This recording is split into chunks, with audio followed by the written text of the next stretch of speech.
Bonjour, Fabien Expili, votre professeur de marketing chez DigiSchool. Nous allons voir aujourd'hui la deuxième partie du cours sur l'attrition.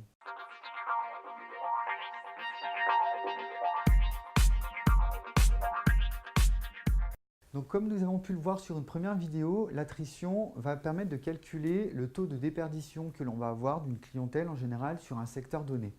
On a vu également qu'il était important que l'entreprise mette en place un certain nombre de choses, d'actions, pour pouvoir éviter cette perte. Donc là, on se rend compte en effet que le taux d'attrition, il va pouvoir être étudié soit en général par segment, c'est-à-dire segment de clients. Est-ce qu'on a une perte par rapport à une cible en particulier, ou bien en général également sur la totalité des clients si on n'a pas forcément de groupe homogène différents. Donc il faut savoir que le taux d'attrition, son calcul va permettre également de mesurer le dynamisme commercial de l'entreprise et voir si elle doit être réactive par rapport à ce qui se passe sur le marché.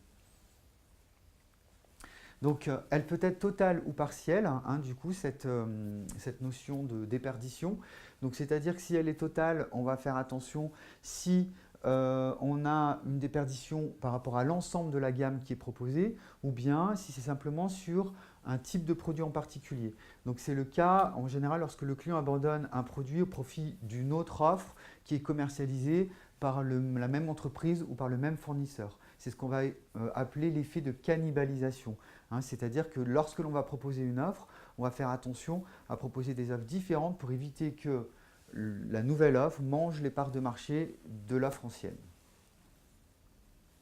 Donc il faut savoir que ce taux de déperdition ou ce taux d'attrition, il va dépendre également de la capacité de l'entreprise à retenir ses clients, donc à les fidéliser en proposant une offre pertinente qui correspond réellement à son besoin.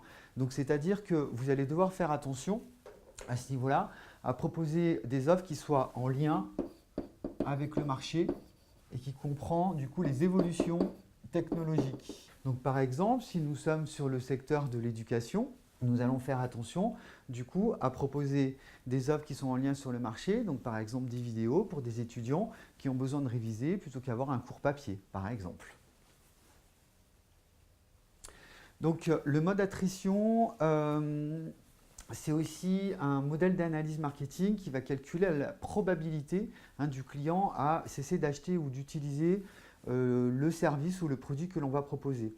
Donc on va faire très attention également à ce que les clients qui risquent de s'en aller, où on a une offre qui n'est pas forcément fidèle, on va faire attention à mettre en place des campagnes pour pouvoir du coup les fidéliser et proposer d'autres choses. Donc on peut par exemple utiliser la technique de win-back qui est utilisée par exemple lorsque l'on va rappeler un certain nombre de clients. Donc le win-back c'est le téléphone, c'est lorsqu'on va faire une prospection téléphonique pour rappeler le client qui dort par exemple et qui n'a pas acheté depuis un petit moment. J'espère que cette vidéo vous aura été utile. Je vous invite à vous abonner sur notre chaîne et si vous avez des questions, à poster un message. À bientôt chez DigiSchool.